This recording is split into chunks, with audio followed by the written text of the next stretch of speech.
بابا بلے شاہ صاحب رحمت اللہ علیہ سادات کرام سے تعلق تھا، سید زادے تھے۔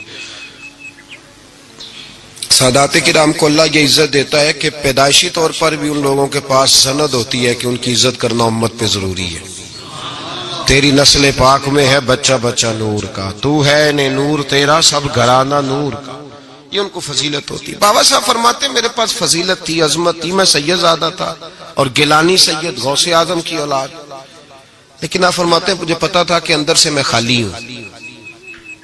ہمارے زمانے میں کچھ برادریاں ایسی ہیں جن کو ہم لوگوں نے بڑا بنا دیا ہے، وہ بڑے بن گئے ہیں، نیچے اترنے کو تیار نہیں۔ اور میں اکثر کہا کرتا ہوں کہ یہ زیادتی دونوں طرف سے ہوتی ہے۔ اصل مجرم وہ نہیں جو اپنے آپ کو بڑا جانتا ہے، اصل مجرم وہ ہے جو اپنے آپ کو چھوٹا سمجھتا ہے، وہ اصل مجرم۔ تو اس زمانے میں سادات کرام کی بڑی عزت تھی، بڑا نام تھا۔ تو بابا صاحب کہتے ہیں میرے گھر میں پیری مریدی تھی، ابا جی بھی پیر، دادا جی بھی پیر، پردادا جی بھی پیر، سارے پیر تھے، لیکن میں جب اپنے دل پہ نظر ڈالتا تھا تو خالی تھا معاملہ، شے کوئی نہیں تھی پاس۔ ہاتھ چموا لینا، نذرانہ لے لینا بات ٹھیک ہے، لیکن نہ علم نہ معرفت، کوئی شے نہیں۔ اور فرماتے ہیں میں نے جب پلٹ کے دیکھا نا، پورے علاقے پہ نظر ڈالی تو ایک درویش بابا، ایک سادہ بابا سائیں عنایت قادری، جس کی کوئی بڑا نام نہیں، کوئی بڑی برادری نہیں، اور کام اس کا کیا ہے، رمبا لے لیتا اور سارا دن کھیتوں میں محنت کرتا، لیکن جب مغرب ہوتی تو اس بابے کی مجلس سجتی، اور کہتے ہیں جب ایک دفعہ وہ اللہ کہتا تو اس کی تھاری داڑھی آنسوؤں سے بھر جاتی، اور جب عشاء کے بعد وہ حضور پہ درود پڑھنا شروع کرتا تو لگتا یہ کہ یہ سادہ نہیں پڑھ رہا، یہ مصطفیٰ کی زیارت کر کے درود پڑھ رہا۔ فرماتے ہیں میری ساری برادری کو پتا تھا کہ اس کے پاس معرفت ہے، لیکن مسئلہ یہ ہے کہ ہم سید ہیں، وہ رائی ہیں، اب وہاں جائیں بت توڑیں کیسے، ٹوٹتا ہی نہیں، بہت بڑی مصیبت ہے، کیسے ٹوٹے گا؟ لوگ کہیں گے تو مولوی کے پاس جاتا ہے، تو یہ ہو گیا ہے ساری زندگی گناہ کرتے رہو، ظلم کرتے رہو، ہمیں تانے کا ڈر نہیں۔ درویش کے پاس جائیں تو لگتا ہے کوئی تانا دے گا کہ کدھر چلا گیا، کدھر چلا گیا۔ جے کر یار دے نام دا ملے مینا، انہوں چولی پا لئیے پنجے سٹیے نا، تو یہ کر نار دے نام دی ملے سولی، چوٹا چوٹ لئیے پشانٹیے نا۔ بابا صاحب کہتے ہیں میں روز اپنے آپ سے جنگ کرتا کہ جاؤں کہ نہ جاؤں۔ 2 4 5 لوگوں سے میں نے مشورہ کیا تو کہنے لگے تو سیدوں کو بدنام کرے گا، اب تو سادات کو بدنام کرے گا کہ سید ہو کے کسی کے دروازے پہ جاتا ہے۔ بابا صاحب کہتے ایک دن لڑتے لڑتے میں تھک ہی گیا، میں چلا ہی گیا، میں نے کہا نہیں، اندر کا بت توڑوں گا تو بات بنے گی۔ کہتے قصور کا میں رہنے والا تھا اور مجھے سمجھانے کے لیے اچ شریف سے، جہاں کے آپ رہنے والے تھے، جو پچھلا علاقہ تھا، وہاں سے بڑے بزرگ بلائے گئے کہ بلے شاہ کو سمجھاؤ۔ کہتے ہیں وہ بابا جی جب آئے تو میں پہچان گیا برادری کے، قبیلے کے، علاقے کے بڑے۔ میں جب ان کے قریب گیا تو وہ نہیں مجھے جانتے تھے، بزرگ تھے، میں تو جانتا تھا نا، تو مجھے کہنے لگے بیٹے کون ہو؟ تو میں نے کہا حضور میری تو پہچان ہی کوئی نہیں، میری تو کوئی پہچان نہیں، آپ بتائیں آپ کون ہیں؟ تو کہنے لگے اسی اچیرے، ساڈی ذات اچیری، کیونکہ اچ شریف وچ رہنے ہیں۔ تو اب تو بتا، تو بابا صاحب کہنے لگے اسی قصوری تے ذات بھی قصوری، کیونکہ وچ قصور دے رہنے ہیں۔ وہ جو چھوٹے تو اپنا قصور مانتے ہیں، ہاں جے کوئی سانو اچا مل جائے تے نیویں ہو بینے ہیں، بات ختم ہو گئی۔ بابا صاحب رحمت اللہ علیہ کو بڑا سمجھایا۔ بابا جی کہنے لگے حضور میں کیا کروں؟ میں جب اس درویش کے پاس جاتا ہوں تو مجھے رب یاد آتا ہے، جب میں اس کے پاس جاتا ہوں تو میرے من کی میل کچیل دھو ڈالتا ہے، اور میں اس کی مجلس میں بیٹھا ہوتا ہوں تو لگتا ہے کہ مدینے والا رسول بھی مجھے مسکرا کے دیکھ رہا ہے۔ میری مجبوری ہے، میرے وہ جو اندر کے باطن کے میل ہے نا، اس نے دھو ڈالے، اور کہا حضور آپ تو کہتے ہیں اس کے پاس نہ جاؤ، میرا تن تو گھر میں ہوتا ہے، میرا من اسی کے پاس رہتا ہے، میں اسی کے ساتھ رہتا ہوں، اسی کے پاس بیٹھتا ہوں، اسی کے پاس ہوتا ہوں، اور میری کشش اتنی سخت ہے کہ اب میرا گزارا نہیں، اب اسی کے ساتھ جیڑا بلے نو سید آکھے انہوں دوزخ ملنے سزائیں۔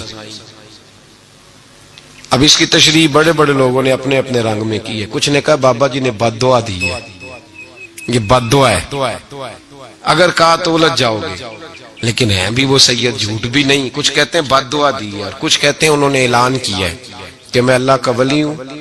اگر کسی نے یہ لفظ کہا تو وہ یاد رکھے وہ جڑا بلے نو سید آکھے انہوں دوزخ ملن سزائیں، تو جڑا بلے نو رائیں آکھے وہ جنت پینگا پائیں. صلاۃ و سلام نے پوچھا عبداللہ بن ابی سلول سے تو نے یہ کہا ہے؟ کہنے لگا شابک اللہ میں نے بات ہی نہیں کی. ہاں. اب لوگ کہنے لگے کہ زید تو نوجوان ہے تو یہ بوڑھا آدمی ہے، چلو صحیح کہتا ہوگا. حضور بھی خاموش ہو گئے. اللہ پاک نے قرآن مجید نازل فرما دیا، فرمایا اللہ نے سن لی ان کی بات جنہوں نے یہ کہا ہے. اور پھر لفظ بڑے حسین ہے، فرمایا یہ کہتے ہم عزت والے ہیں؟ نہیں، وَلِلَّهِ الْعِزَّةُ وَلِرَسُولِهِ وَلِلْمُؤْمِنِينَ. فرمایا عزت تو اللہ کے پاس ہے، اللہ کے رسول کے پاس ہے، اور عزت تو مومنوں کے پاس ہے، مومنین کے پاس عزت ہے. یہ قرآن پاک نے سارا مضمون بیان کر دیا کہ عبداللہ بن ابی سلول غلط کہتا ہے اور حضرت زید صحیح کہتے. حضور نے کچھ نہیں فرمایا، جا رہا ہے قافلہ. جب مدینے کی سرحد آ گئی نا، حدود مدینہ منورہ کی شروع ہوئی، تو عبداللہ کا اپنا بیٹا، اس کا نام بھی عبداللہ بن عبداللہ تھا، اپنا بیٹا اس کا بڑا مخلص جانثار غلام تھا میرے رسول پاک صلی اللہ علیہ وسلم کا. وہ تلوار لے کے مدینے کی حد پہ کھڑا ہو گیا اور کہنے لگا میرے باپ تو نے اتنی بے ایمانی کے لفظ کہے کہ میں ان کو نکال دوں گا. کہے اپنی زبان سے کہ میں ذلت والا ہوں، رسول پاک کو اللہ نے بڑی عزت عطا فرمائی، کہے ورنہ میں تیری گردن کاٹ دوں گا. بول. کہے حضور بھی عزت والے اور نبی پاک کے غلام بھی عزت. کہے اپنی زبان سے کہے میرے رب کا یہ فرمان ہے وَرَفَعْنَا لَكَ ذِكْرَكَ، ابھی میں خود تیرے لیے تیری شانوں کو بلند فرما دوں گا. تو کہے تو دشمن ہو کے کہنے لگا میرے بیٹے مجھے معاف کر دے، مصطفیٰ تو بڑی عزتوں والے ہیں، ان کے غلام شانوں والے. جب بیٹا تلوار لے کے سامنے کھڑا ہوا، شہرت ہوئی. اب نبی پاک نے حضرت عمر کی طرف دیکھا، کہا عمر تیری بات صحیح تھی، اب جو ہوا یہ زیادہ صحیح تھا. وہ میں نے تجھے کہا حوصلہ کر، تدبر کر، وقت کا انتظار کر، یہ صحیح ہوا کہ وہ صحیح تھا. تو حضرت عمر فاروق کہنے لگے یا رسول اللہ میں گواہی دیتا ہوں آپ واقعی اللہ کے سچے رسول ہیں صلی اللہ علیہ. اتنی اچھی رائے. وقت فیصلہ کرتا ہے، تدبر سے چلے، دانائی سے چلے، علم پیدا کرے، بردباری. ہمیں کئی دفعہ سجدہ صاف کرنا پڑتا ہے، ہم جو کہتے ہیں بات اس کے الٹ نکل آتی ہے. ہم کسی شخص کے بارے میں کچھ تبصرہ کر بیٹھتے ہیں، کچھ عرصے کے بعد ہمیں پتا چلتا ہے کہ وہ تو ایسا تھا ہی نہیں، ہم نے غلط بات کر. ہم بغیر تحقیق کے، بغیر تفتیش کے، حوصلہ نہ ہونے کی وجہ سے، صبر نہ ہونے کی وجہ سے ہم بہت سارے کام کر گزرتے ہیں، پھر ہمیں نقصان ہوتا ہے. اپنی زندگی میں علم نہ چھوڑیں، حوصلہ نہ. لڑائیاں ہوتی ہیں نا گھروں میں، اس کی وجہ خامد ہوتا ہے، بیوی نہیں ہوتی. یہ بات گھر جا کے بتانا کہ آج انہوں نے کہا. لڑائی کی وجہ کون ہوتا ہے؟ نہ بولو تسی پر میں تے آنکھ ہی چھڑیا ہے، وہ تو ریکارڈ ہو گیا ہے. لڑائی کی وجہ کون ہے؟ جڑے باتیں لڑتے ہیں وہ کندے ہی نہیں پے. وجہ کون بنتا ہے جی؟ کیوں بلا؟ اس لیے کہ نبی پاک صلی اللہ علیہ وسلم نے فرمایا عورت کی عقل آدھی ہے تو تیری تو پوری ہے نا. جس کا مطلب ہے لڑائی اگر بچ سکتی تھی تو مرد کی وجہ سے بچ سکتی تھی، گھر میں امن ہو سکتا تھا. کہتے ہیں جی بڑی بیوقوف ہے میری سنتی نہیں. تو میں نے کہا جو اس سے بحث کر رہا ہے وہ سیانا ہے؟ بولیں. جو بحث کر رہا ہے وہ عقل مند ہے؟ بندہ تو چلو تھا وہ دانشور شیکسپیئر، باتیں بعض اوقات اس کی کچھ ایسی ہیں.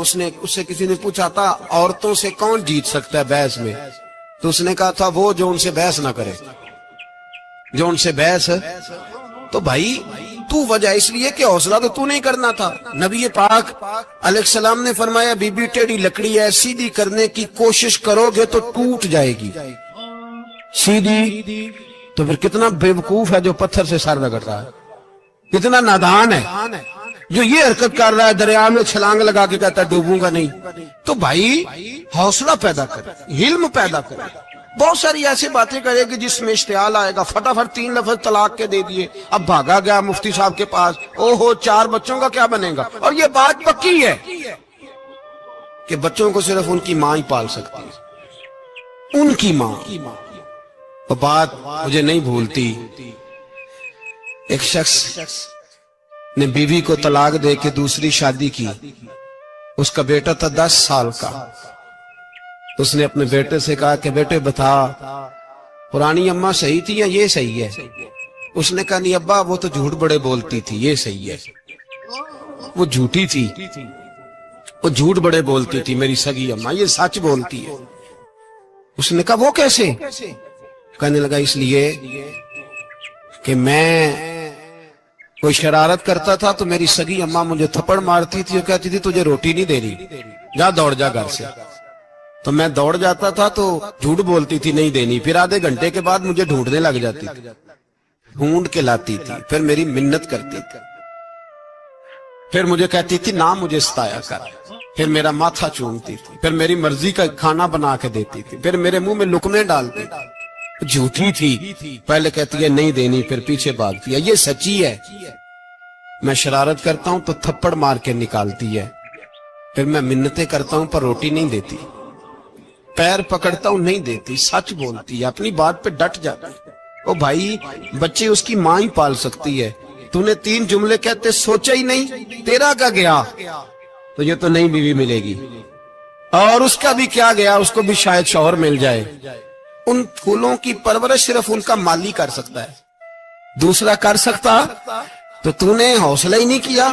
ٹھیک ہے غلطی بی بی کی تھی پر تو مرد تھا نا، تیرے پاس تو دلیری تھی، فٹافٹ 3 طلاق کے جملے کہہ دیے۔ اور میرے رسول پاک علیہ السلام نے فرمایا جائز کام بڑے ہیں پر طلاق جائز تو ہے پر میرے رب کو پسند نہیں، اللہ کو پسند۔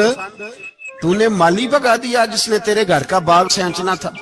تو بھائی یہ حوصلہ نہیں، درجنوں طلاقیں، 20 کیس، اور ابھی وہ شادی کے پورے کپڑے نہیں پہنے تو طلاق پہلے، اس کی وجہ یہ کہ حوصلہ نہیں، صبر نہیں، رضا نہیں، ہم احساس نہیں کرتے۔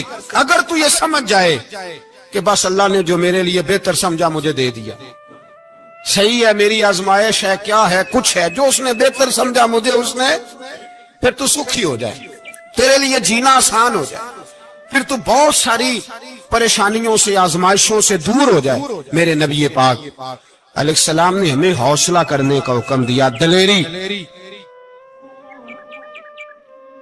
2-3 سال شاید پچھلے سال یا اس سے پچھلے سال حج کے موقع پہ نا ہمارے پاکستان میں تو بڑے بڑے انوکھے واقعات ہوتے ہیں، سننے سے کیا میں کہتا ہوں وہ عبرت کے لیے ہوتے ہیں۔ جعلی ویزے لگوا دیے حج کے کسی ایجنٹ نے، اللہ کے مہمانوں کو بھی لوگ لوٹ لیتے ہیں، معاذ، جعلی ویزے لگوا دیے۔ اور مزے کی بات یہ ہے کہ پاکستانی ایئرپورٹ سے گزر بھی گئے وہ ویزے والے، اور احرام باندھے لوگ جدے پہنچ گئے۔ 4 آدمی تھے، انہوں نے ویزا دیکھا تو کہا نکلی، آپ کو واپس جانا پڑے گا۔ اگلی فلائٹ سے وہ لوگ واپس آئے۔ آپ مجھے بتائیے ان کی جب وہ چھوٹے چھوٹے کلپ آئے، میڈیا نے ان کی باتیں سنی تو ان کے آنسو نہیں تھمتے تھے۔ ایک آدمی احرام باندھ کے گیا ہے، معمولی سمجھتے ہیں آپ؟ میرے جیسا غریب آدمی کبھی اس نے ارادہ کیا اور مدینے جانے کا لیٹ ہو جائے تو کلیجہ پھٹنے کو آتا ہے، کچھ مجبوریاں پیروں میں آ جائے، نہ جا سکے تو پتہ نہیں کتنی توبہ کرنے کو دل کرتا ہے کہ کہیں غلطی تو نہیں ہو گئی، کوئی ایسی بات تو نہیں نکل گئی۔ یقین کرے طبیعت پریشان ہو جاتی، یار کوئی ایسا کام تو نہیں ہوگا جس کی وجہ سے یہ بات ہوئی۔ 4 آدمی لوٹ آئے، حالات خراب ہو گئے، لوگ رو رو کے قصے سناتے تھے، لیکن میرے رسول پاک علیہ السلام کا حوصلہ دیکھو۔ حضور کعبے کا بھی کعبہ، حضور مالک، حرم کے مالک مطلق، جن کے صدقے اللہ نے کعبہ کو بیت اللہ بنایا۔ حاجیو آؤ شہنشاہ کا روضہ دیکھو، کعبہ تو دیکھ چکے اب کعبے کا بھی کعبہ دیکھو۔ حضور 1400 صحابہ کو لے کے گئے عمرہ کرنے، مقام حدیبیہ پر پہنچے تو کافروں نے روک لیا، ہم عمرہ نہیں کرتے، تو اور میں خادم اور جو وارث و مالک ہیں 1400 صحابہ، ہم نہیں عمرہ کرنے دیتے، واپس جائیے۔ صلح لکھی جا رہی ہے، صلح کی شرطیں کیا ہیں؟ مکے سے کوئی آدمی غلطی سے بھی مدینے چلا گیا، مکے کا آدمی تو مسلمان اگر ان کے ظلم سے تنگ آ کے، مکی مسلمان